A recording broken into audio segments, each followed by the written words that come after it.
Tere! Siin Brüsseli päevi Kiana Loomiga ja ma siis teen väikse ülevaade selle ja natuke eelmise nädala sündmustest siin Brüsselis ja üleüldse Euroopa Liidus. Paar päeva tagasi ma postitasin oma näoraamatus kirjeldus oma väga pikast tööpäevast. Teisipäev oli mul tööaega 16 tundi ja ma tulin koju ja tundsin, ma olen nii üle väsinud ja kuidagi adrenaliin on nii kõrge, et ma pidin kuidagi jagama oma muljeid. Ja siis ma kirjeldasin üksikasjalikult, mida ma tol päeval tegin. Ja sain palju toetavaid avaldusi, palju laike, nagu öeldakse, aga ka väga palju kriitikat. Ja kriitika oli umbes selline, ükskõik, mida te seal Brüsselis ka ei teeks, see oma mingisugust mõju Eesti elule ja kõik need direktiivid on lihtsalt paberi raiskamine. Ja see kuidagi üllatas mind, sest ma väsimatult üritan selgitada inimestele, et ka Eesti inimestele mõistagi, et Euroopa Liidu seadusandlus, kui see seadus või direktiiv on juba vastu võetud, on tegelikult liikmesriikidele kohustuslik. Ja kui Euroopa Parlamendi liikmel on võimalus muuta mingisuguseid asju selliselt, et see oleks meie inimestele kasulik ja sobilik, siis oleks häbiväärne seda võimalust mitte kasutada. Nii et ma räägingi pikemalt 2 direktiivist, mille kallal ma praegu töötan ja kus me läheneme sellele, et need mõlemad varsti võetakse vastu. Üks on siis niinimetatud insolvency law, ehk siis inimkeeli öeldud, me üritame koordineerida seda, kuidas minna ettevõttel pankrotti Euroopa Liidus. Samas me austame muidugi liikmesriikide pädevust ja suveräänsust, aga kuna meil on ühisturg, siis oleks mõistlik ka tekitada mingisugune ühtne raamistik. Ja kuna mina teen seda sotsiaal- ja tööhõivekomisjoni liikmena, siis mõistagi minu fookuses on töötajate kaitse. Et oleks nii, et kui ettevõte läheb pankrotti, et töötajad ei jääks rahast, palgast või muudest hüvedest ilma. See on hästi suur asi. Meil on enam-vähem üksmeel praegu parlamendis, enam-vähem üksmeel tundub olema ka Euroopa Liidu nõukogus. Nii et see on see direktiiv, mille kallal ma töötan ja meil toimub viimane koosolek sel teemal juba enne suurt suve ja siis see asi läheb trialoogi. Trialoog, kes ei mäleta, tuletan meelde, on 3-poolsed läbirääkimised parlamendi, komisjoni ja Euroopa Nõukogu vahel.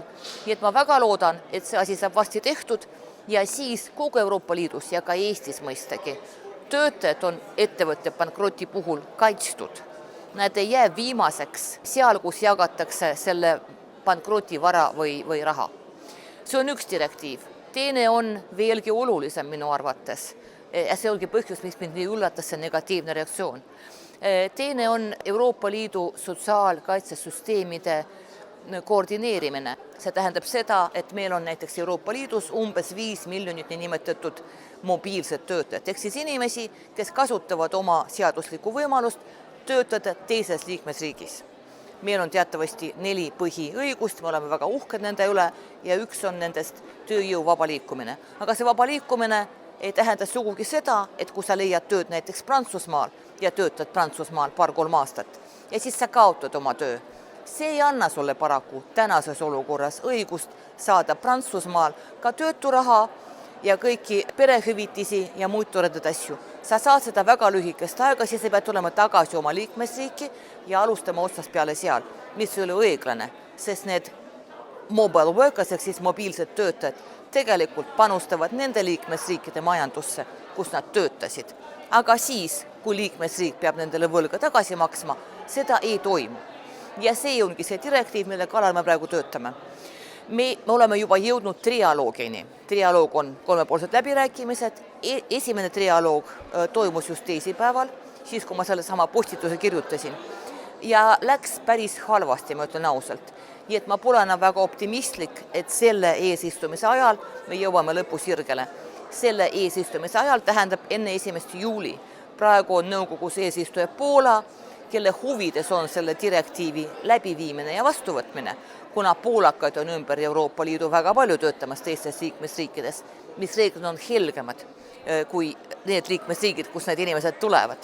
Nii et poolakate puhul on see väga oluline. Aga kuna see trialoog toimus 2 päeva peale presidendivalimisi, mis olid suureks üllatuseks, ma kujutan ette paljudele Poolas ja ilmselt ka Poola saadikule ja Poola eesistujatele, siis nemad olid kuidagi väga mornist ujus ja ei suutnud konstruktiivselt asjale läheneda. Järgmine dialoog toimub 17. juunil ehk siis nädala pärast umbes ja ma loodan, et selleks ajaks nad suudavad ennast koguda ja ikkagi me jõuame ühele poolele selle väga vajaliku direktiiviga. Nii et see, millega me siin tegeleme, tegelikult on tähtis, kuigi pole täna veel käega katsutav. Ja kuna ma siin lõpetasin just jutu Poola eesistumisega, siis ma jätkan ka Poola presidendi valimistega, mis olid siin majas paljudele šokiks ja paljudele muidugi rõõmuks, kuna me nägime, et Poola ühiskond on täiesti lõhestunud, umbes 50-50 oli see suhe ja häälte vahe oli 369 000, mis on muidugi köömes, kui me vaatame, et Poolas on 40 miljonit inimest. Aga see selleks. Nüüd valimised on võidetud. Need võitis konservatiivne kandidaat, aga küsimus ei ole selles, kes need võitis. See on Poola inimeste õigus muidugi valida, keda nad peavad vajalikuks. Küsimus on selles, kuidas see toimus. Minu hinnangul see oli täiesti varjamatu USA sekkumine Euroopa Liidu liikmesriigi valimistesse, sest veel enne valimisi Donald Trump võttis Navrutskit oma kabinetis, suvaalses kabinetis vastu nagu riigipead. Konservatiivide iga-aastane suur koosviibimine toimus tänavu Varssavis ja see toimus loetud päevad enne valimisi.